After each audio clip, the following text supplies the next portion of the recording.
오늘 주현절 첫째 주일 제3독서에 해당되는 마태복음 3장 13절에서 17절 사이에는 우리가 잘 알고 있는 예수님이 세례 요한에게 세례받는 이야기가 나옵니다. 다른 공간복음서에도 물론 나오고요. 요한복음은 약간 간접적으로 이렇게 표현하지만 거기도 일단 짚고 있어요. 이런 것들을 보면 예수님께서 세례를 받은 것은 분명한 역사적 사실인 것 같습니다. 그런데 잘 생각해 보십시오. 예수님이 세례를 받았다고 하는 것은 별로 자연스러운 일이 아닙니다. 세례는 기본적으로 죄를 씻는다고 하는 그런 의미의 종교의식이잖아요. 당시에 세례 요한에게 온 사람들은 다 세례를 받았는데 자기의 삶을 자복하고 돌이키고 그리고 하나님의 뜻대로 살려고 다짐했습니다. 그런데 예수님은 거기에 해당되지 않잖아요. 하나님의 아들이시고요. 죄와 상관없는 분이시기 때문에 세례를 받을 필요가 없습니다. 그런데도 예수님은 세례를 받으셨어요. 이 사실, 예수님이 자기의 스승인 예수님이 세례를 받으셨다고 하는 이 사실은 제자들하고 초기 기독교인들에게 별로 유쾌한 일이 아니었습니다. 불편한 진실 그런 정도에 해당합니다. 또 인간적으로 우리가 좀 생각을 하면 다음 같은 것들도 좀 염두에 두어야 됩니다. 예수 공동체와 세례 요한 공동체는 경제 관계에 있었어요. 서로가 선의의 경쟁이라고 할 수 있습니다. 예수님의 제자들이 세례 요한과 그 일행에 대해서 불편하게 생각한 적도 있고요. 거꾸로도 세례 요한의 제자들이 예수님과 예수님의 제자들에 대해서 불평한 적도 있습니다. 서로 경쟁 관계예요. 그런데 예수님이 세례 요한에게 세례를 받았다는 것이 밝혀지면 기독교 입장에서는 자존심이 상하는 일일 수도 있어요. 인간적으로 생각하면 그렇습니다. 그뿐만 아니라 당시에 예수님을 적대적으로 생각했던 사람들이 많이 있었거든요. 그래서 그 사람들에게 이 사실이 전해지면 그들의 기세가 더 등등해질 수 있는 거죠. 그들은 예수님이 하나님의 아들, 즉 그리스도라고 하는 사실 그걸 이제 부정하려고 아주 애를 썼어요. 물고 늘어졌습니다. 급기야 예수님을 신성 모독죄로 빌라도 로마 총독 법정에 세워서 결국 예수님을 석방하려고 했었던 빌라도를 겁박해서 십자가 처형을 선언을 내리게 만들었습니다. 그들에게는 예수님이 세례를 받았다고 하는 이 사건은 기독교를 공격할 수 있는 무기가 될 수 있는 거예요. 당연한 논리죠. 죄인에게나 해당되는 이러한 세례를 받은 걸 보니 당신들이 따르고 있는 예수가 하나님의 아들이 아니라고 하는 건 분명하지 않냐. 그런 논리가 가능한 거죠. 그런데도 불구하고 복음서 기자들은 이 사실을 당당하게 떳떳하게 밝혔습니다. 이것은 예수님이 세례를 받았다고 하는 것은 예수님이 하나님의 아들이라고 하는 사실을 부정한 것이 아니라 오히려 드러낸다고 보았기 때문입니다. 왜 그런지가 오늘 성경 본문에 나옵니다. 마태복음 3장 14절과 15절에는 요한과 예수님의 짤막한 대화가 나와요. 자신에게 세례를 받으러 온 예수님을 보고 요한은 당황스러워하면서 이 당황스러운 모습이 초기 기독교인들의 그 마음을 담은 거예요. 그렇게 표현한 거죠. 이렇게 이야기합니다. 내가 당신에게서 세례를 받아야 될 텐데 당신이 내게로 오시나이까. 이 말을 들은 예수님은 요한에게 이렇게 대답합니다. 이제 허락하라. 우리가 이와 같이 하여 모든 의를 이루는 것이 마땅하니라. 여기서 이와 같이 하여 모든 의를 이룬다고 하는 것이 무슨 뜻일까요? 좀 쉬운 이야기예요, 이거는. 이것에 대한 대답을 하기 전에 우선 우리말 성경으로 인해서 벌어질 약간의 오해를 사실관계를 좀 바로잡아야 되겠습니다. 우리말 성경에는 요한의 말은 극존칭으로 나오고 예수님의 말씀은 하대투로 나옵니다. 세리요한이 예수님보다 먼저 출가해서 선배예요. 말하자면 하나님 나라를 선포하기 시작했고요. 똑같이 하나님 나라를 선포했습니다. 바실레이아를 똑같이 선포했고요. 누가복음에 이 보도하듯이 두 분이 친척지간이라고 한다면, 그리고 요한이 예수님보다 6개월 먼저 태어났다고 하는 등등을 전제한다면, 말을 높이면 같이 높이는 거고 낮추면 같이 낮추는 것이 자연스럽습니다. 그리고 당시에는 이미 세리 요한은 유명 인사고요. 예수님은 그렇지 못했습니다. 그걸 감안한다고 하더라도 오늘 본문이 우리말 성경에 나타나듯이 예수님께서 요한에게 반말투로 말씀하지 않으셨다고 하는 것이 맞습니다. 세례 요한을 향한 예수님의 이 말씀을 좀 자연스럽게 제가 의역해서 말씀드리면 다음과 같습니다. 저에게 세례를 베풀어 주십시오. 우리가 함께 이런 일을 통해서 하나님이 원하시는 의를 이루어 나가야 합니다. 다시 본문으로 돌아와서요. 여기서 말하는 의는 하나님만이 행할 수 있는 그 하나님의 뜻을 가리킵니다. 그 뜻은 당연히 인간 구원이죠. 예수님이 받은 세례가 왜 하나님의 뜻, 즉 그의 구원을 이루는 것일까요? 이게 왜 그럴까요? 여러분들은 당연하다고 생각하겠지만 그 당연한 이유를 이해하셔야 됩니다. 두 가지 해석이 가능합니다. 첫째, 예수님이 세례를 받았다고 하는 것은 사람과 똑같은 길을 걸었다고 하는 뜻입니다. 하나님이 사람이 되신 거예요. 보이지 않는 하나님이 보이는 형상으로 나타나셨습니다. 그것을 요한복음 1장 14절은 말씀이 육신이 되었다고 이야기합니다.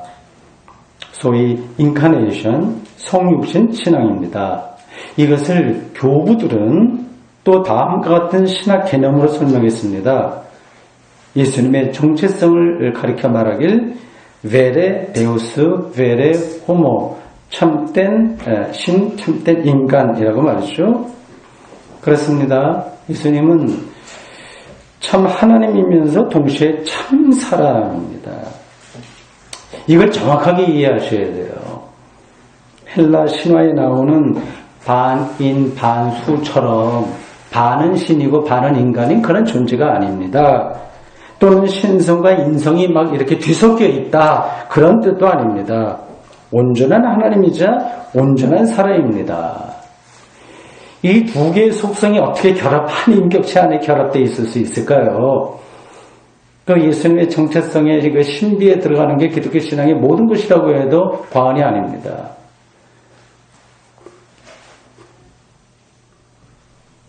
하나님과 본질이 동일한 분인 예수 그리스도가 사람과 동일한 한계를 갖고 이 세상에 오셨다고 하는 케노시스 신앙이거든요. 자기 낮춤, 자기 비하, 이게 기독교 신앙의 중심이고요. 빌립보서 2장 5절에서 11절에 이 바울이 우리들에게 정확하게 전달하고 있는 내용입니다. 그러니까 예수님의 죄인이 받아야 될 그 세례를 똑같이 받았다고 하는 이 사실은 바로 기독교 신앙의 중심인 성육신 신앙을 이렇게 받쳐주고 있는 기둥과 같습니다. 그렇게 이걸 해석할 수 있는 거고요. 하나의 해석이고요. 같이 연결되는데 두 번째는 다음과 같습니다. 예수님의 세례 사건은 예수님이 하나님의 뜻에 온전히 순종하겠다고 하는 표시입니다. 세례는 단순히 죄를 씻긴만이 아니라 새로운 삶을 향한 결단을 가리키죠. 여러분이 세례 받을 때 그런 결단을 하셨죠? 예수님은 자기에게 오는 그 운명 앞에서 결단해야만 했습니다. 그의 운명은 물론 십자가예요. 그걸 거부할 수도 있었어요. 그리고 제자들은 사실은 예수님에게 그거 거부해라. 그거 하면 안 된다. 그게 계속 말렸습니다. 대표적으로 베드로 있지 않습니까? 마태복음 16장 21절에서 28절에 보면 예수님께서 예루살렘에 가서 고난받고 죽임을 당한다. 그런 등등의 말씀을 예고하시자 베드로가 뜯어 말렸다고 해요. 이 베드로의 행위는 당연한 겁니다. 이 고난과 죽음은 메시아로서의 길이 절대 아니었습니다. 예수님도 거기에 대한 확신이 없었을 겁니다. 이 베드로가 뜯어말린 거 앞에서 예수님께서 베드로에게 그렇게 말씀하시잖아요. 사탄아 내 뒤로 물러가라. 너는 나를 넘어지게 하는 자고 네가 하나님의 일을 생각하지 않고 도리어 사람의 일을 생각하는 거다. 상식적으로 볼 때 아니라고 하는 거 그건 사람의 생각이다고 하는 거죠. 그러니까 예수님은 하나님의 아들로서 세례를 시시하게 이런 거 거부할 수도 있었고요. 예루살렘에 아직은 때가 아니다 들어가지 않을 수도 있었고요. 십자가 죽음 이건 메시아로서의 죽음이 아니니까 안 된다 거부할 수도 있었습니다. 그에게 그런 유혹이 왜 없었겠습니까? 사람 다 살고 싶잖아요. 그러나 예수는 자신에게 다가오는 운명을 피하지 않고 받아들였습니다. 그게 바로 하나님의 뜻이라고 생각하고 그는 결단하고 순종했습니다. 세례는 순종과 똑같은 의미입니다.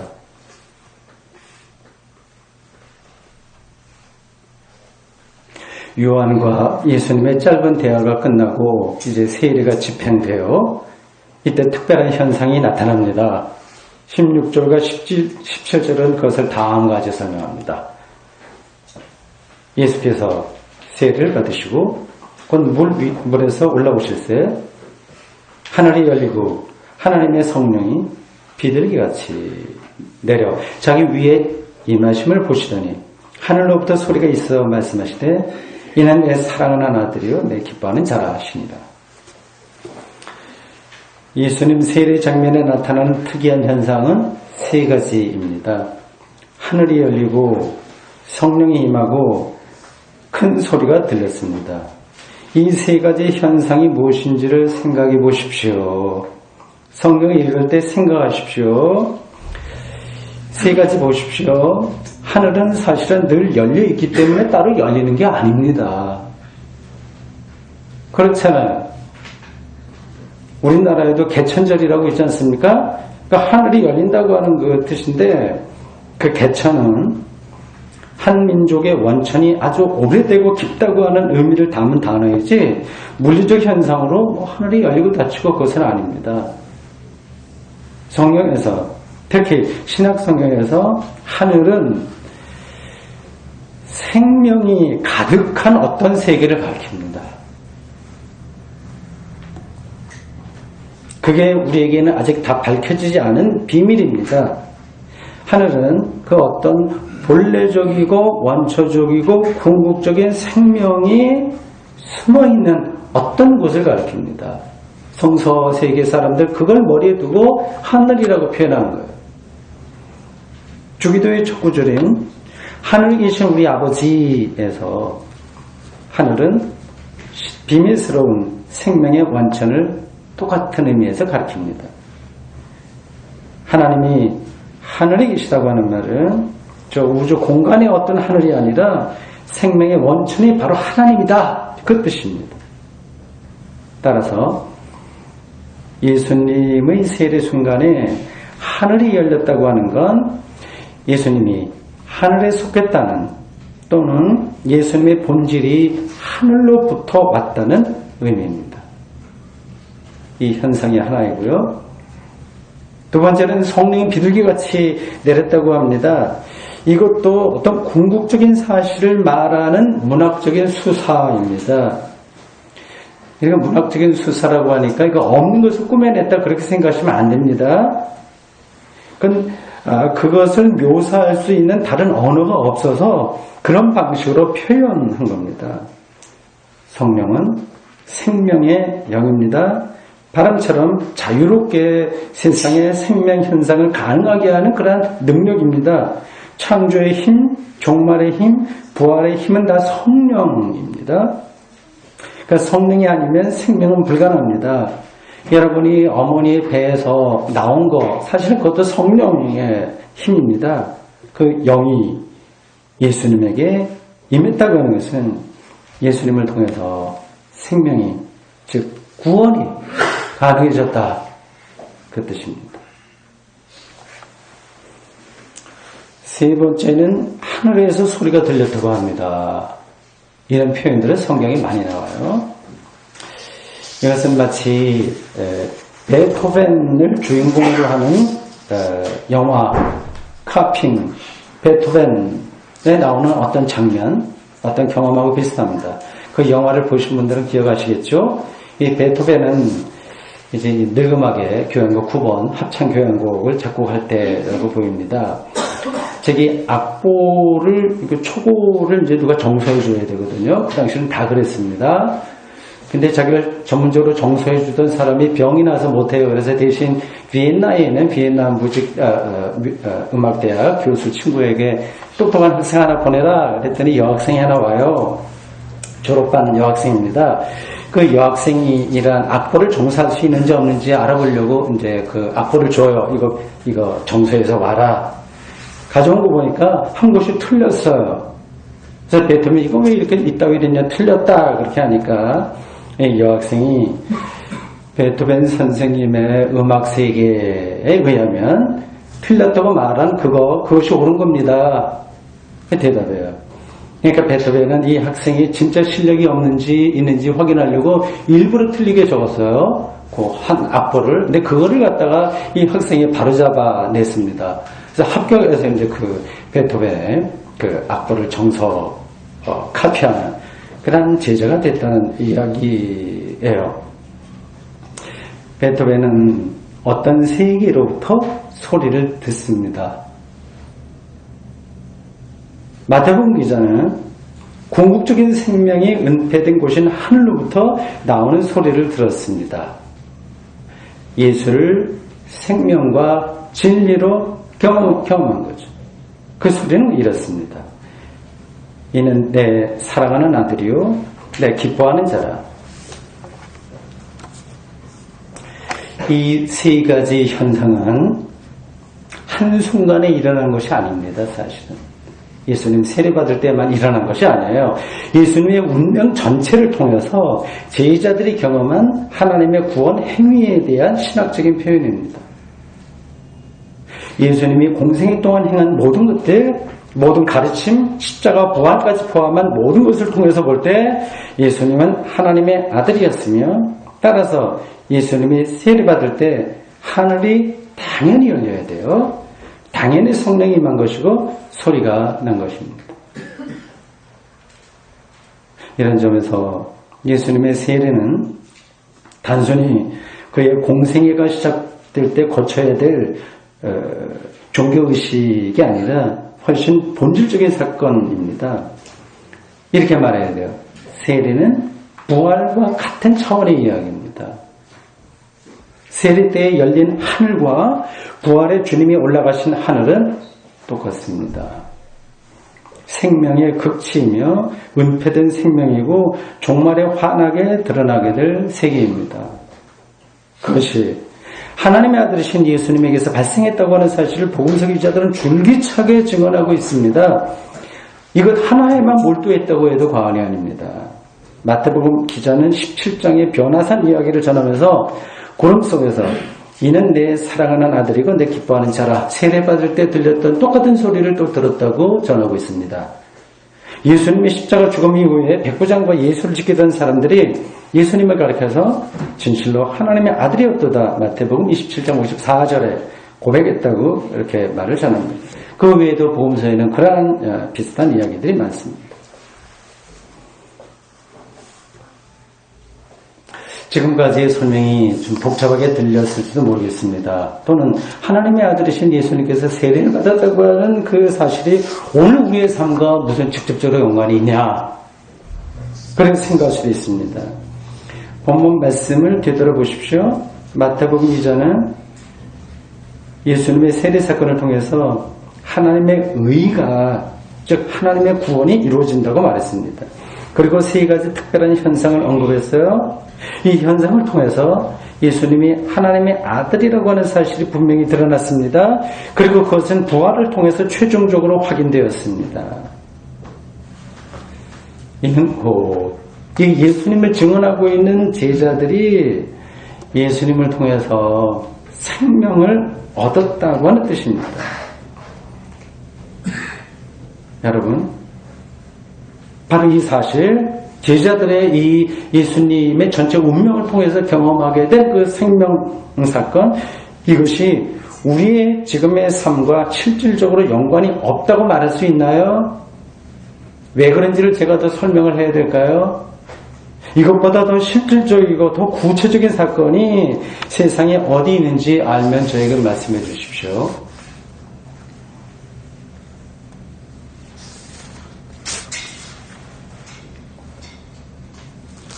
초기 기독교 당시에 이 말씀들을 전하고 있는 사람들이 살고 있을 때 그들이 어디서 생명을 경험했는지를 보면 이게 어떤 의미가 있는지를 좀 더 잘 알 수 있어요.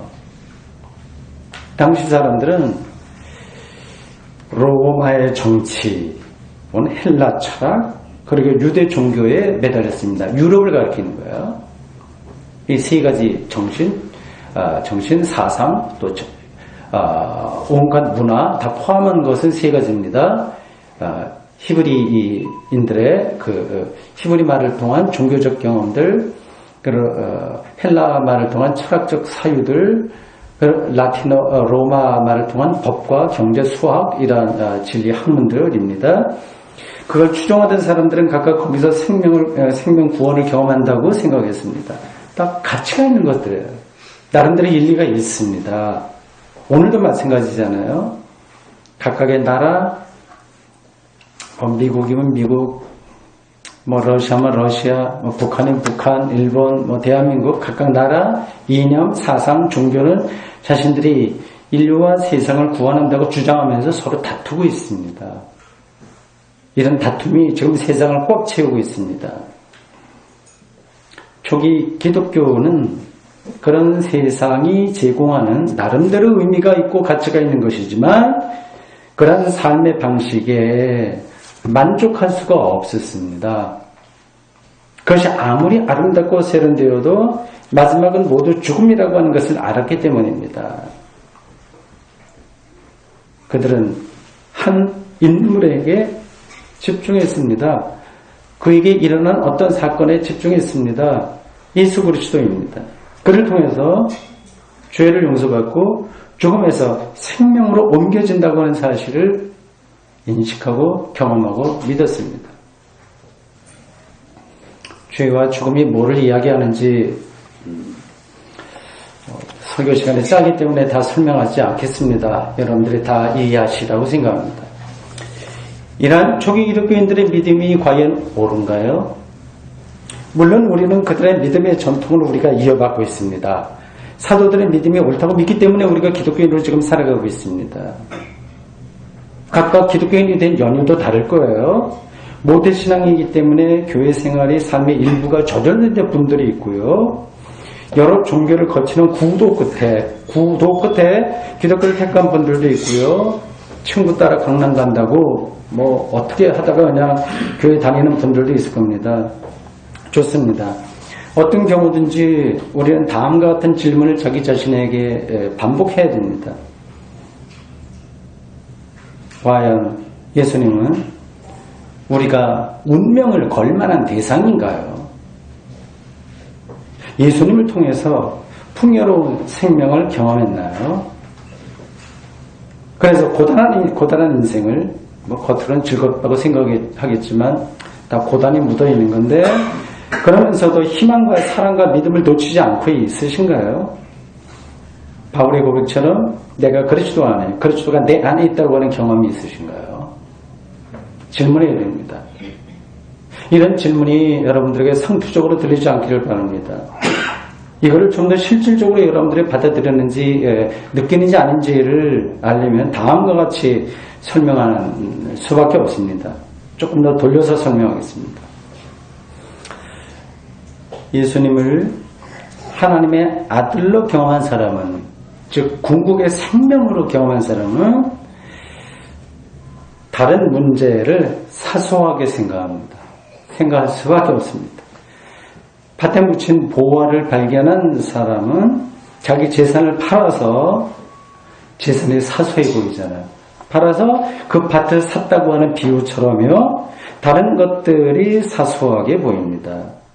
심지어는 자기 자신마저 사소하게 여기게 됩니다. 자기를 무시하는 게 아니라 작게 경험되는 거죠. 자존심, 이기심, 인격, 자기 지성 이런 것마저 사소하게 느껴지게 됩니다. 그럴 수밖에 없습니다. 그걸 복음서 기자들은 자기를 부정하고 자기 십자가를 지고 예수님을 따르는 것이라고 이야기하고 있습니다. 이와 반대로 이 시대 정신은, 오늘 현대에는 자기 자신에게 신경을 쓰라고 매주할 고주할 다 가르칩니다. 자아를 강화시키는데 모든 에너지를 소진을 시킵니다. 그 결과가 뭔지 여러분들 아시겠죠? 오늘은 주현절 첫 주일입니다. 주현절 에피파니는 예수님이 하나님의 아들이라고 하는 사실이 드러난 걸 기리는 절기입니다. 중요합니다. 그 사실을 초기 기독교는 예수님의 세례에서 이미 경험했습니다. 그렇습니다. 예수님은 보이지 않는 하나님의 보이는 형상입니다. 그분의 얼굴에 하나님의 영광이 나타났습니다. 하나님과 동일한 영적 권위가 그에게 있었다는 뜻입니다. 따라서 그를 믿는 사람은 그분에게 임했던 영광에, 즉 생명의 극친 부활에 참여하게 될 것입니다.